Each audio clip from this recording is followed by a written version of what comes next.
continues. But now we talk about the issue of mask mandates. We've seen what can happen when people come together with face coverings. We want to give people more confidence to shop safely and enhance protections for those who work in shops. Both of these can be done by the use of face coverings. You could literally kill someone because you didn't want to wear a mask. I'm convinced that the benefit of wearing a mask clearly is there. Now, I want to make clear, I'm not telling anyone not to wear a mask. That's not what we're here for. Instead, I want to move beyond hyperbole and focus on what the latest science actually tells us. Now, we've heard for months that wearing face coverings, even homemade ones, cloth ones, is a selfless thing to do, and it's even a patriotic duty, which I have to say sounds pretty cool, and it even sounds like a unifying thing. The emotional argument is really wonderful, but again, what about the actual data? Now, consider the following from the very medical journals and organizations that we're led to believe are infallible. A 2015 study recruited healthcare workers from hospitals in Hanoi, Vietnam, and examined the benefits of cloth masks used in the healthcare setting and then measured flu and flu-like virus transmission. Well, the results may surprise you. The rates of all infection outcomes were highest in the cloth mask arm. Penetration of cloth mask by particles was almost 97%, and medical masks, 44%. Now, this was a randomized controlled trial of more than 1,600 healthcare workers and had this stunning conclusion. The results caution against the use of cloth masks. This is an important finding to inform occupational health and safety. Moisture retention, reuse of cloth masks, and poor filtration may result in increased risk of infection. Okay. Well, what about the World Health Organization? I'm sure they recommend masks. Well, just go to the WHO website, where they say there is limited evidence that wearing a medical mask by healthy individuals and households, in particular those who share a house with a sick person or among attendees of mass gatherings, may be beneficial as a measure of preventing transmission.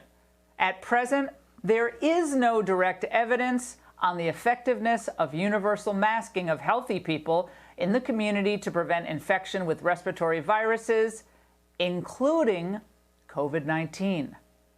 Ah, boy. Oh, uh-oh. Then there's the gold standard itself, the CDC. Now, back in January, it recommended against masks, and Dr. Fauci repeated that guidance in March. There's no reason to be walking around with a mask. When you're in the middle of an outbreak, wearing a mask might make people feel a little bit better, and it might even block a droplet, but it's not providing the perfect protection that people think that it is. Now, Fauci recently explained his masks flip. He's now in favor of them, saying those comments initially were motivated by his concern for saving masks for healthcare workers. Facebook, by the way, I found this out today, now flags the old interview with Fauci as false information. But he sure seemed convincing. But that's not all. An April study published in Nature seemed consistent with the old Fauci as well. It measured and compared viral shedding in the coughing of 111 participants, some wearing masks, some not. The results? Among the samples collected without a face mask, we found that the majority of participants with influenza virus and coronavirus infection did not shed detectable virus in respiratory droplets or aerosols. For those who did shed virus in respiratory droplets and aerosols, viral load in both tended to be low. Wait, what? The majority of confirmed coronavirus infections without a face mask didn't shed detectable virus in respiratory droplets or aerosols? And for those who actually did, the minority, there was very little virus present? Okay, wait, it gets better. The major limitation of our study was the large proportion of participants with undetectable viral shedding and exhaled breath for each of the viruses studied. We could have increased the sampling duration beyond 30 minutes to increase the viral shedding being captured, but apparently people didn't want to do that. So again, let me just explain this. Over the space of 30 minutes, they were unable to capture any viral shedding in a large proportion of participants with confirmed known infections. Again, what? Indeed, they go on to explain that perhaps forced coughing might have helped. Forced coughing? So the issue, as is explained in this study, is that non-coughing or sneezing people are by and large not shedding virus in their ordinary breath. If they're coughing, well, of course, that's a different story, of course. Someone who is actively sick is, well, they're actively sick. But especially now, many coronavirus infections are not symptomatic for cough. And among those actively sick but not coughing, they had great difficulty in this study finding virus expelled under lab conditions.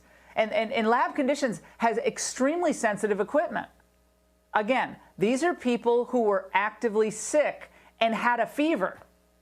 So much for the theory of asymptomatic shedding of infectious virus out of one's mouth or nose.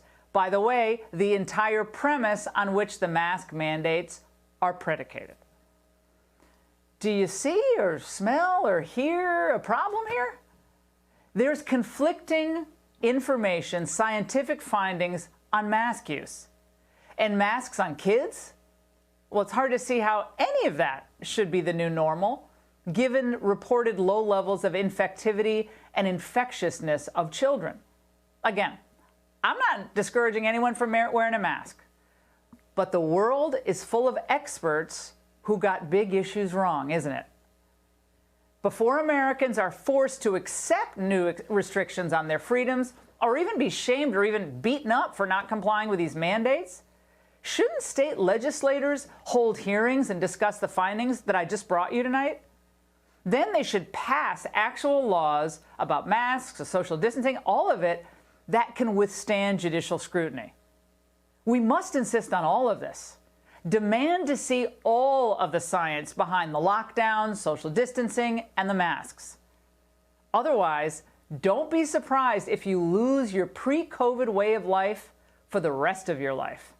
And that's the angle.